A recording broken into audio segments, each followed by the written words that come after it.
강의를 시작하도록 하겠습니다. 53페이지입니다. 창세기 28장 10절에서 19절인데요. 지난 시간에 저희들이 그 모리아산 그 이삭 번제 그걸 마쳤어요. 언제나 제가 그걸 끌고 오고 마쳤는데 22장에 들어가서 마쳤죠. 22장까지 그 여호와 이레까지 마쳤잖아요. 그 여호와 이레가 중비란 게 아니라 보신다는 게 나동사. 그죠? 하나님께서 보고 계신다. 중비하신다는 뜻은 너무 협소해요. 물론 순양을 중비해 줬기 때문에 어린 양을 중비를 좀 하나님 늘 지켜보시 감찰하시기 때문에 그 일이 일어났다. 그죠? 오늘날도 그렇게 불려진다. 여기까지 왔잖아요. 그때 아브라함이 굉장히 모리아 산까지 갔을 때 올라가는 게 이삭과 갈 때 이삭이 그 나무를 재고 갔을 때 아버지 재물은 어디 있으면 걔는 물었을 때 아브라함 했는 말이지. 하나님께서 보고 계신다. 아, 맞죠?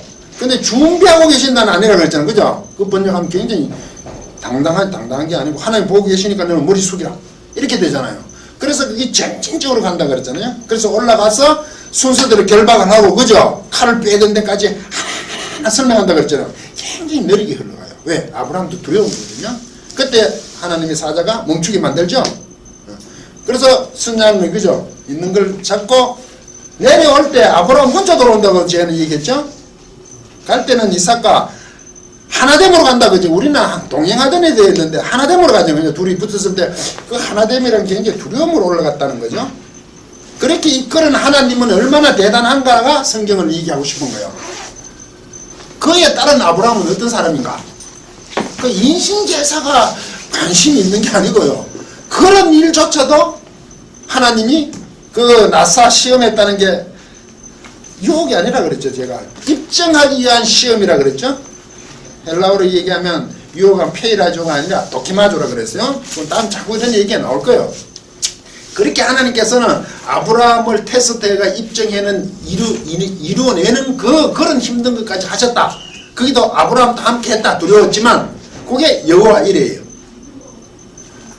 뭐 제사 지내는 데는 관심에는 그 이외에 28장으로 바로 들어가면 이건 야코브가 그 형을 속이고 그 하란으로 나홀성으로 도망가는데 베델 하나님 만나는 과정이거든요. 그 중간에 제가 많이 생략했어요.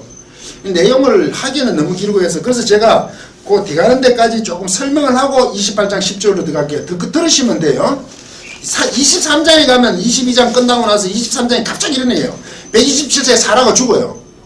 그런데 아브라함이 그 사환들 아이들하고 부엘세바로 하나됨으로 왔거든요. 올라갈 때는 이삭과 하나됨으로 가고 내려올 때는 아브라함이 돌아와서 그 아이들의 사원들과 부엘세바로 하나됨으로 왔단 말이에요. 그죠? 그럼 이삭을 두고 왔다고 제가 본다 그랬잖아요. 바쳤으니까 아브라함이 사원들과 부엘세바로 왔는데 23장 들어가자마자 127세에 사라가 죽어요. 그런데 그 앞에 그 얘기죠. 22장 끝에 당신 사촌이 아니지. 지금 착각했어요. 동영상 자꾸 사촌을 그러는데 형제지, 형제. 나홀로는 애가 12명이나 있습니다. 이런 얘기가 전해지잖아요. 나홀로는 애를 12명 낳았어. 본처 밀가한테 8명, 첩한테 4명, 도합 12명이나 낳았습니다. 이렇게 연락이 오잖아요. 이때 아브라함은 가만히 있잖아요. 성경 표현을 안 해요. 입장을 생각해 보세요. 하나 앉은 아들, 그죠? 달랑 바치고 저거 왔는데 자기 형제는 나홀성에서 12명이 아들을 낳았다는 것은 굉장히 풍족하다는 얘기 아닙니까? 12고 완전수니까 넉넉하다는 거 아니에요. 그러니까 아브라함이 복받은 거 아니잖아요. 그 복받은 걸 앞으로 설명할 때 무릎을 꿇게 한다는 거거든요. 그만큼 하나님께 무릎을 완전히 꿇는 모습으로 볼 수 있단 말이죠. 그리고 23장에 가면 사라도 죽어요. 그러면 아브라함은 모든 희망이 끊겼네 이제. 그죠? 아들 하나 바치고 나는데 사람 아내까지 죽어버리고. 그죠? 그래서 통곡하고 애통하고 나서 은 400에 사가지고 해쪽 속에 그 마물에 있는 그 막벨라 굴이라 그러죠. 동굴 안에다가 장사를 지내는 게 23장의 얘기예요. 그 과정 속에서 해쪽 속이라고 하는 이방이지요. 그 남쪽에 그 해쪽 속이 나중에는 위로 올라가는데 그 블레셋 그쪽이거든요. 옛날에 그 뒤로 가면 그 블레셋 쪽이 있잖아요. 그 해쪽 밑쪽이 이쪽. 그 사람들하고 이렇게 이 얘기를 하는데 그 사람들이 내주여 그러죠. 아브라함 보고. 우리는 이런 게 이게 무슨 일입니까? 이래요. 돈을 주려니까. 그런데 아브라함은 400을 주잖아요. 일일이 사잖아요. 그 책임을 다 하잖아요. 그리고 그 해쪽 속조사도 아브라함을 내 주여 존경을 하잖아요. 무릎 꿇은 모습이 완전히 그 설명을 아주 길게 한다. 23장 내도록. 예? 그 아브라함 입장에서는 이제 아들 하나 바치고 왔고 아내도 죽었고 모든 게 끊겼는데 복 받은 건 아니지. 그 땅도 묻을 땅도 없어. 해족서에 가가지고 400세계를 주고 그 땅을 사야 되잖아요. 사실 보면 비참한 거잖아요. 그렇지만 하나님 앞에 완전히 무릎 꿇음으로써 성공한 거거든요. 그 설명을 23장에 그 거래하는 걸 길게 얘기해요. 그게 23장의 내용이고요. 그 마므레 쪽이라는 게 제 오시에 말하면 그 헤브론이거든요. 남쪽에 있어요. 지금 아브라함은 이렇게 있으면 사해가 있잖아요. 그러면 여기가 이쪽이 이게 예루살렘 한 이쯤 되면 이게 베들레헴 한 여기 이게 헤브론도 좀 위에 있겠네요. 헤브론 한 여 사이에 보면 이쪽이 헤브론 이게 막벨라고 그래요. 마므레라고 얘기. 지금 구약에서는 마므레 나중에 헤브론이 되죠. 그 다윗이 도망가가지고 그거 군사들 모으는 게 헤브론 쪽이거든요. 이게 막벨라고 불러댔잖아. 막 이쪽 어디에요? 이쪽. 그렇게 아브라함이 여기 올라왔다가 애굽으로 갔다가 그저 한번 돌아나고 자꾸 부엘세바 여기 있잖아요. 부엘세바 여기 자꾸 거주를 하거든. 그러니까 좀 올라가고 이게 양을 모으는 거 자꾸 옮기다니게 있겠죠. 한 요즘 어디 있어 여기다가 아내를 사라를 묻어요. 나이 본인도 여기 묻히죠. 돈 주고 사요. 다 땅하고 뭐 동쪽으로 걸어봐라. 너하고 헤어질 때 서쪽으로 걸어봐라. 내 이 지경을 다 준다 하는데 이 땅을 전부 사야 돼. 조금 우리가 생각하는 건 좀 다르죠. 근데 그 묵묵히 해내잖아요. 그게 결정적으로 그 모리아산에서 그 하나님께 완전히 무릎 꿇는 그 바라카 동사가 보고를 자꾸 준다 그러는데 그 무릎 꿇다예요. 그 무릎 꿇는 게 복이죠. 전사는 그렇지 않아요? 전사는 그러다 괜찮겠죠. 신앙을 했으니까. 네, 맞습니다. 저도 들었습니다. 그게 낫잖아요. 그죠? 네. 그 바라카 동사가 무릎 꿇다는 뜻이에요. 열심히 무릎 꿇는 게 복 받는다는 게. 그 단어를 자꾸 오해를 하는 거지. 그 열심히 꿇는다 표현이 우리 복 받는다 표현을 했거든요. 우리는 뭘 받아야 복 받는 거 아니에요. 우리 또 안수 선생님. 이 바라카 동사거든요. 이 바라카 그래. 이 바라카 동사를 놓으면 우리가 열심히 이거 피해내는 거죠. 강조해요. 이걸 쓰면 복 받는다고 번역돼서 우리는. 네? 복 받는다고. 근데 열심히 무릎 꿇었다는 거예요. 그럼 내를 복 받게 한다 그러잖아. 복의 근원이 되라 그러죠. 복자지 베라카. 무릎 꿇음이 되라는데 우리는 복의 근원이 되라 이렇게 번역했죠. 그래야 맞아 들어가잖아. 아브라함은 무릎 꿇기로 작정한 거지 하나님이. 열심히. 그래야 지금 무릎 꿇게 했으니까 아내까지 죽고 다 말도 안 하잖아요. 아브라함이 뭘 이해했다는 게 성경에 기록하잖아요. 그게 다 다른 순종하는 모습이잖아요. 그리고 24장에 들어가요. 24장은 이제 아브라함이 늙었어요. 범사에 또 하나님 복 주셨다는 거예요. 범사에 아주 무릎을 꿇었는데 아주 열심히 꿇었는데 그 결과가 있을 수도 있고 없을 수도 있겠지만 이제 127세 아내가 죽으면 아브라함은 몇 살이죠? 137세죠. 10살 차이 나죠? 137세인 것 같으면 나이가 많은 거 아니에요. 175세에 죽거든. 맞죠? 역으로 생각해 보세요. 100세 때 이삭을 준다 하니까 늙었다 그랬죠? 그럼 지금 137세가 되죠? 사람가 127이니까. 그런데 여자를 얻죠? 열심히 무릎 꿇은 결과 그 밑에 나옵니다. 중간에 잠깐 늙은 종을 택해서 며느리를 바다나람에 가라 그지 나홀성에 가라는 거죠. 그죠? 자기 그쪽이 고향으로 보는 거지. 형제가 있는 곳을 구해오라고 늙은 종에게 그죠? 시키잖아요. 이거. 그래서 그 긴 얘기 있잖아요. 우물가에 가고 그죠? 허벅지에 여가 약속하고 보내니까 절대로 가난한 여자는 안 된다 이러대잖아. 그죠? 그 긴 얘기 있잖아. 그래서 리브가를 데려오잖아요. 리브가 당당히 따라와요. 그게 엄청 길게 나오죠. 그 설명이. 그 정도로 아브라함은 지금 가나안에 있는 것을 인정하지 않고 그래도 그 형제에 있는 그쪽을 고향으로 보는 거예요. 지금. 그죠? 그쪽을 고향으로 보죠. 그래서 아버지가 거기서 죽었잖아요. 거기서 보고 지금 거기서 구해오라 그러니 결국 리브가를 데리고 오잖아요. 그리고 아브라함이요 25장에 가면요 그 후처를 얻었다고 번역이 됐는데 여자를 얻었다.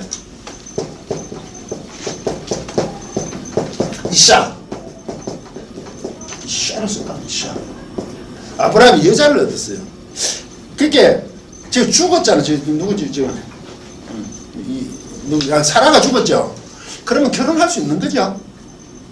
그 당시 족장은 그렇죠. 집사님. 그리고 이거 문제가 2차로 돼 있어요. 근데 나중에 그 첩의 아들들에게 재물을 줬다 뒷부분 나오거든요. 그때는 첩의 아들에 첩이라는 단어를 써요.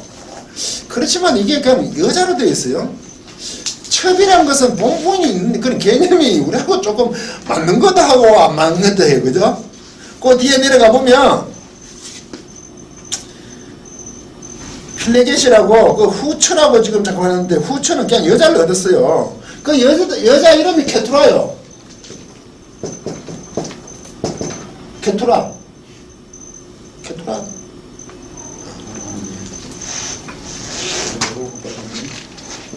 이게 케투라거든요. 이게 거둘라로 되어 있잖아요. 이 거둘라 여자를 얻어가지고 6명이나 애를 얻죠. 이것도 만수죠. 인간의 만수가 6이잖아. 그러면 아브라함을 하나님께서 한 점 무릎 꿇이고 나서 그냥 데려가시지 않고 이 얘기는 그죠? 케투라를 줘서 6명이나 또 낳았잖아. 근데 좀 이해하기 어려운 게 아브라함이 100세 때 이삭을 준다가 늙어서 안 된다 그랬거든. 근데 적어도 이게 137세 살아가 죽고 난 이후잖아요. 이걸 어떻게 봐야 돼요? 그래도 복 주신 게 맞죠. 무릎은 꿇게 했는데 어떤 대가가 좀 주어졌다고 보는 게 좋죠. 그렇지 않겠습니까? 세상에서 6명 나왔다, 아들을. 세상에 만수를 줬으니까 그 이후에 노년에서도 이 케툴라라는 게 이게 아주 거대한 잔치라는 뜻이니까 그 여자분이 그 늦게 여자를 줬지만 그게 굉장히 품이 있고 그 잔치하는 게 쉽지 않으니까 향연이 내는 뜻이니까 그 굉장히 환경이 좋다. 그 케투라는 굉장히 이렇게 그냥 조만한 어떤 여자 정도가 아니고 그죠? 큰 어떤 대단한 사람으로 언급이 케투라거든. 케투라는 뜻이 그래요. 옛날에는 이게 단어에 굉장히 뜻이 있어요. 그렇게 표현함으로 알 수가 있거든요. 이름 자체 이런 게. 나중에 오면 이게 좀 많이 희석되지만 6명이나 얻었다 그러면 137세 이후인데 뭐 사람 죽고 바로 장가가지는 않았을 거거든요. 175에 죽는데 이 정도로 하나님께서 이것을 보답을 해주셨네. 세상 보답해 준 거로 봐야 되겠죠. 완전히 아브라함이 무릎 꿇는 게 맞죠. 그런데도 이런 게 주어졌죠. 그런데 우리 실제 삶 속에서는 꼭 이런다고는 할 수 없겠죠. 꼭 같다고는 이해할 수 없잖아요. 이게 없고 그냥 살다가 하나님 가도 관계없는 거예요. 완전 순종했으니까. 그런데 이게 대한 어떤 하나님께 허용하셨나요? 그러면 더 민구고. 그렇지 않아요? 이 케투라를 그렇게 봐야 되지 않겠나 저는 그렇게 생각하거든요. 한동안은 이건 저는 굉장히 좀 부정적으로 봤어요. 모리아 산까지 올라가는 그 아브라함이 왜 이걸 나이가 137세 이상인데 얻었을까 했는데 세상 속에서도 6명이니까 완전하게 채워주셨다. 하나님 참 대단하시다. 풍성하시구나. 이제 그렇게 정의하기로 했어요. 그리고 이삭이 죽기 전에 이제 이게 이삭에게 모든 재산을 주거든요. 그런데 그 이삭의 이 첩의 아들로 케투라의 아들들에게도 그 재물을 준다는 그 선물을 충분히 줘요. 그러면 이 부분도 똑같이 취급한다는 거죠. 물론 이삭이 상속자니까 받고 이 6 아들들에게도 충분히 주는 거 아니에요. 차별을 하지 않죠. 물론 상속자는 당연히 받는 거는 이런 거는 차별이라고 볼 수 없는 거죠. 역시 줘요. 그리고 175세 죽어요. 그리고 역시 막벨라 동굴에 가가지고 지금 하죠. 매장이 되죠. 이때 매장할 때 이삭 그게 매장을 해요. 그렇지. 고리 됐죠. 이때 매장할 때 이삭과 이스마엘 같이 하거든 성경이요. 그러면 그게 이삭과 이스마엘로 나와요. 형은 이스마엘이지 원래 따지면. 그런데 왜 이삭을 먼저 쓰죠? 중요하니까. 근데 이스마엘을 배제하지 않는다니까. 이삭과 이스마엘이 장사를 한다니까. 그 우리 생각에 이삭 족보를 보고 그 당시 이스마엘도 그 위에서 이래 내려올 때는 그게 배를 물론 본처와 이게 차이가 있지. 이 약속의 잔연의 차이가 있지만 그렇게 물질을 주고 이런 게 차이를 안 둔다. 우리는 지금 와가지고 선택설로 보니까 그죠? 이삭 쪽으로는 딱 얘기하잖아요. 이스마엘 쪽은 완전 배제해버리잖아. 근데 그 당시에 이렇게 기록을 이루는 성경은 글쎄 이걸 다 같이 아브라함 베푼단 말이에요. 그죠? 하나님께서 여호사의 사자가 나타나가지고 하갈이 이거 도망갔을 때 돌아가라. 여주에게 모증하라. 그래서 이 애 난 이름을 이스마엘을 했잖아요. 아브라함이 하나님을 들었다는 뜻이 이스마엘이. 하나님 들으셨던 거 아니고. 들었다 이 말이죠. 이스마엘. 응답 받았다 이런 뜻은 그렇게 따지면 아브라함이 그 이름을 지어주잖아요. 그 아들에게. 그리고 이스마엘에게도 똑같은 것을 똑같지는 않지. 상속자가 아니니까. 그래도 다 베푼다고 충분하게. 이해가시죠? 함께 매장을 하고 이삭은요 25장 11절에 가면요 이삭에게 복을 줘요. 하나님 또 복 준다 그래요. 그러니까요 이삭이 성경에서 별로 기록이 안 돼요. 리브가가 더 많이 기록돼요. 그렇죠?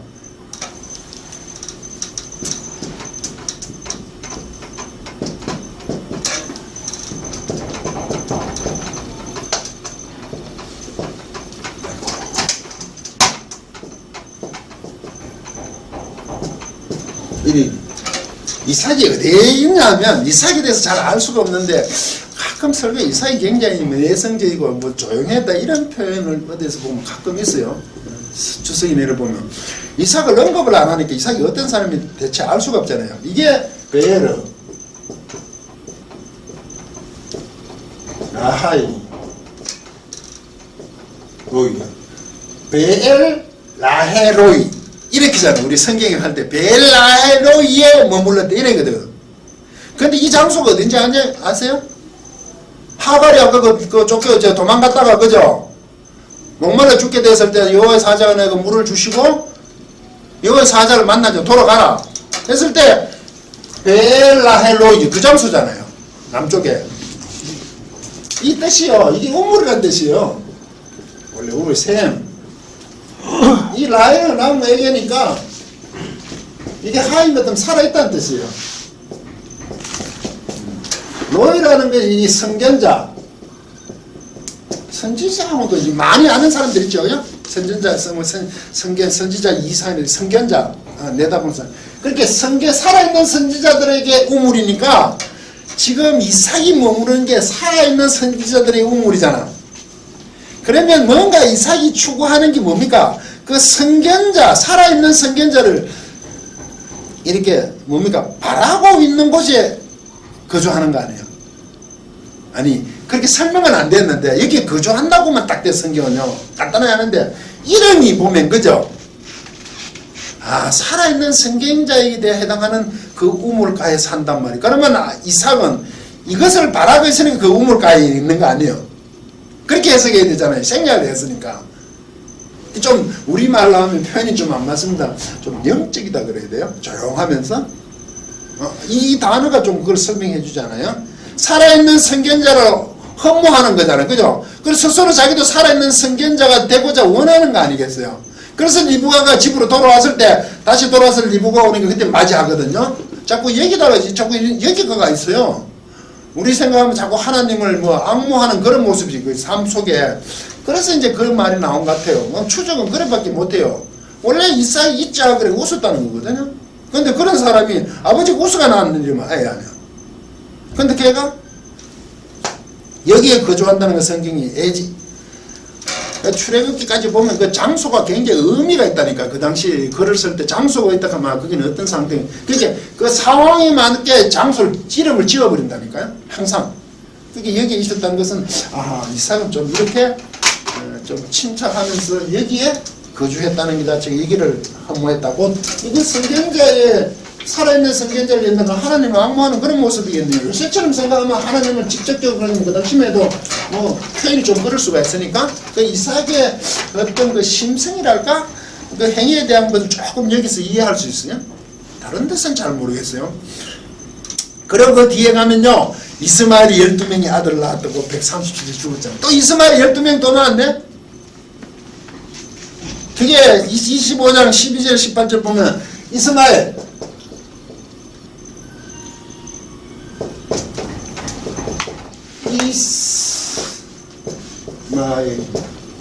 이스마엘 하나님이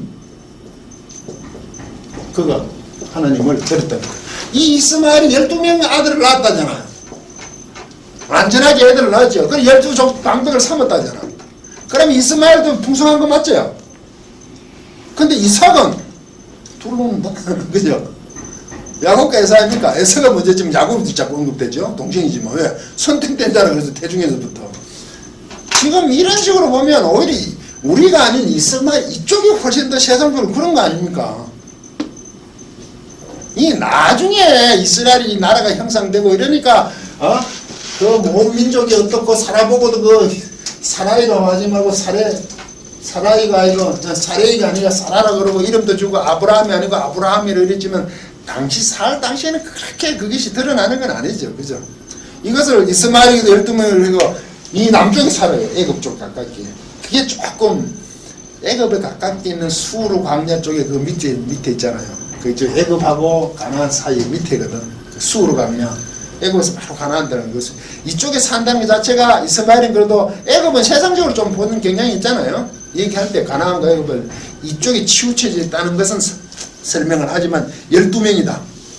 그리고 이삭은 에서와 야곱을 놓잖아요. 60세. 그럼 뭐 야곱이나 야코브나 에사우도 이삭에 의해서 둘밖에 없는데 문제가 야곱이 둘째가 하나님이 선택했죠.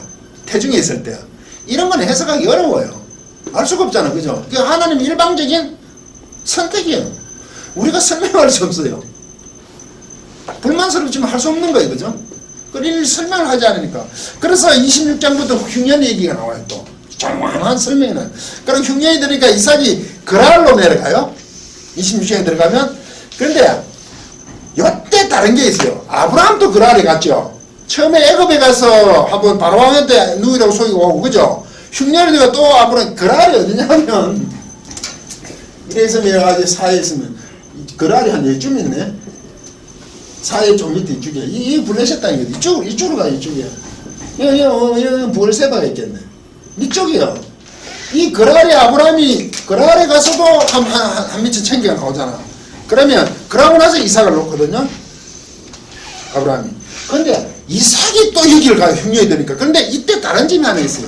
여호와께서 애굽으로 가지 말고 지시할 땅으로 가라 그래요. 그래서 가는 게 그랄이에요. 그런데 여기 이방인 땅이죠. 그럼 좀 이상하지 않아요? 아브라함에게도 똑같이 있었던 일을 이삭에도 일어나네. 그죠? 그러면 이게 같은 사건을 두 군데서 기록하는 겁니까? 그렇게 주장하는 사람이 있어. 이런 걸 두고. 아니 똑같은 게 두 군데 일어나니까. 그리고 아브라함을 얘기할 때는 엘로힘이라고 주어를 써요. 그런데 여기는 여호와를 써요. 주어가 달라서 두 번 쓰다 이렇게 얘기하는데 저는 그렇게 보지 않아요. 아브라함에게 애굽을 갔던 그랄을 갔던 하나님이 어떤 분이신지를 깨닫게 했는 거 아닙니까? 아브라함을 하고 무릎 꿇게 한 거 하나님이. 그러면 이삭에게도 역시 필요했다 이거지. 제가 보기에는 하나님 그래 가서 그랄 왕이죠 이게. 그랄 왕이지만 이 해쪽 속에 해야 되는데 아비멜렉이잖아. 왕이 똑같다니까 아버지하고. 비골도 똑같아. 비골도 오래 살던 감지 걔들은 아브라함 죽고. 그러면 이게 왕이 창문 태물에 딱 보니까 둘이 이렇게 누이라 해놓고 이렇게 둘이 좋아하고 있잖아요. 그걸 뭐라고 번역했더라. 깨앗는 것을 보고 왜 니 거짓말했니 하고 많은 것을 이러면 안 된다 그러면 안 된다 하고 모든 걸 챙겨가지고 주잖아요. 그래서 나와가 있다가 목자들이 막 다투니까 나중에 다시 아버지가 있던 부엘세바로 간다고 이쪽에 이동을 하대. 이때 둘이 깨앗는 것을 왕이 이렇게 본다는 걸 얘기를 해요. 여기요. 저기 있어요. 워드플레이를 하고 있어요. 자하크 동사인데요. 하크 이게 하크가 이삭이거든요. 이삭. 그가 웃었다는 뜻이에요. 이게 그가 계속 웃고 있다는 거죠. 그런데 그 아비멜렉 그랄 왕 창문 탐으로 옛날에 그 말 타고 가면서 운전해 도로가 옆에 봤는가 보죠. 이 둘이 껴안고 있다는 것은 매체학한다 그래요.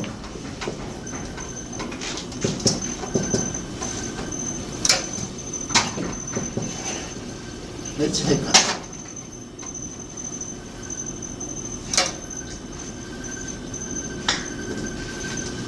매체학한. PL 분사인데, 이거 분사인데. 이자 할 거가 몇 자 하는 거야. 이 같은 동사잖아요. 그래서 아주 열심히 뭐죠? 껴안고 있다 이 말이지. 자, 아주 열심히 웃고 있는 거야, 둘이.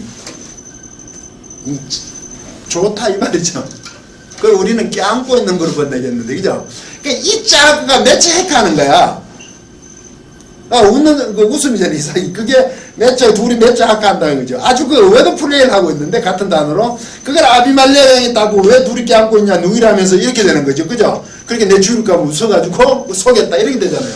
그래서 또 많은 걸 줘서 내가 보내니까, 거기 주위에서 그날 쪽에서 풍성하니까 자기들이 쭉, 아비멜렉 목자들하고 자기가 싸우니까 부엘세바로 다시 돌아온 거든, 그러면 아버지가 거주했던 부엘세바로 오는 거죠. 원래대로 온다, 이거지. 부엘라이로에 있다가 형들 그날 갔다 아버지가 늘 늦게까지 있었던 거 마지막에 있던 부엘세바로 돌아오는 거죠. 잠깐 한 바퀴 돌고 오네, 그죠? 그때면서 하나님을 다시 또 무릎 꿇게 하는 게 만났으니까 어떤 분이신지 알고 돌아온다는 표현이에요. 위치 이동이 지금 그렇게 돌아가요. 그리고 이삭을 축복해 준 건 이제 27장에 들어가요. 야곱을 속여서 태중에서 벌써 선택되고 야곱이 에스를 형을 속였잖아요. 그 팥죽 사건 있잖아요. 붉은 죽 사건. 사냥하고 왔는데 장자권을 그냥 팔아버리고. 그래서 리브가가 야곱을 사랑하죠. 그래서 축복해주다니까 이삭이 나이 들었으니까 이렇게 뭐 털을 달고 들어가는 거죠. 이삭에게 야곱에게 가버렸잖아요. 축도가 이삭이야. 근데 이삭이 알잖아요. 틀린 것도 알지. 그런데 에스 보고 아버지 저도 해달라 그러니까 할 수 없다 그러죠. 근데 두 태중에 있을 때 두 사람이 기억했다는 게 있어요. 아들 둘이. 야곱이 먼저 된다는 거죠. 선택했자가 알았을 때 기억하고 있었는 거죠. 축복하고 나서 이걸 번복을 안 하는 거죠. 왜? 야곱이 맞다는 거죠. 이삭이 인정하는 거죠. 근데 이 장자권은 그야말로 훔친 거네요. 빼앗는 건 맞네요. 그러면 야곱이 우리가 봤을 때는 굉장히 좀 뭡니까? 도덕성에 문제가 있네요. 그죠? 그런데 하나님께서 태중에 선택했다 그러잖아요. 이럴 때는 도덕성의 문제를 얘기하고 싶지 않은 거예요, 성경은. 왜? 하나님이 주인이시기 때문에. 우리가 말하는 거, 이거 잘못된 거 아니야? 훔쳤대? 우리가 말하는 그거하고는 다르다니까. 그쪽으로 택했는 그 일을 하나님께 이루어 나가신다는 얘기예요. 그걸 가지고 왜 이 에서를 훔치고 도둑질을 해도 되냐? 이렇게 그 관점은 그걸 얘기하고 싶지 않아요. 하나님께서 작정해서 이렇게 하고 계신다는 걸 성경은 기록하고 싶거든요. 저는 그것을 따릅니다. 너무 신분주의입니까? 에이, 목사님 너무 그럼 재미없어요. 맨날 하는 편들 들고 방법이 없잖아요.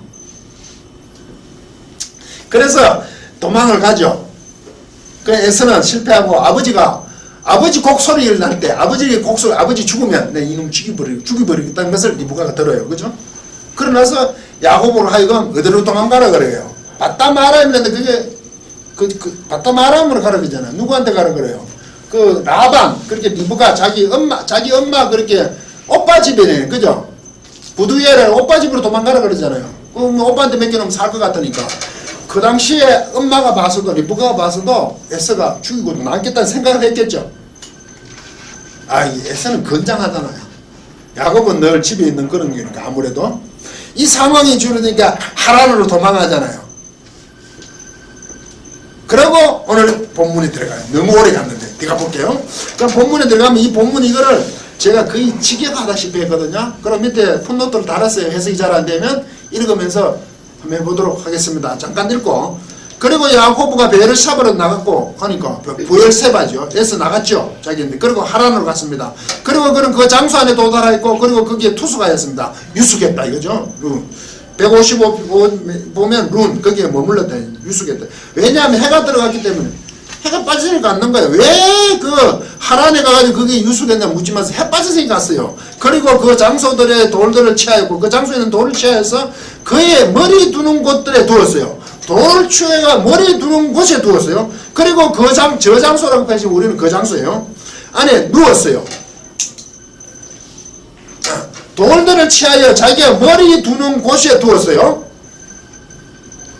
자기가 잘려 그러니까 돌을 이렇게 해가 뭐 좀 사았겠죠. 그렇게 봐야 되는 거 아닙니까? 바람을 피하려고 했는지 어쩔 때는 모르지만. 그리고 그는 꿈을 꾸었습니다. 우리말에 없는 것 보라. 사닥다리가 땅으로 고정되어 있고 사닥다리의 머리가 하늘들로 닿게 시키고 하늘까지 닿았어 사닥다리가. 그리고 보라 이거 번역 다 받았어요. 놀람이에요. 힘내.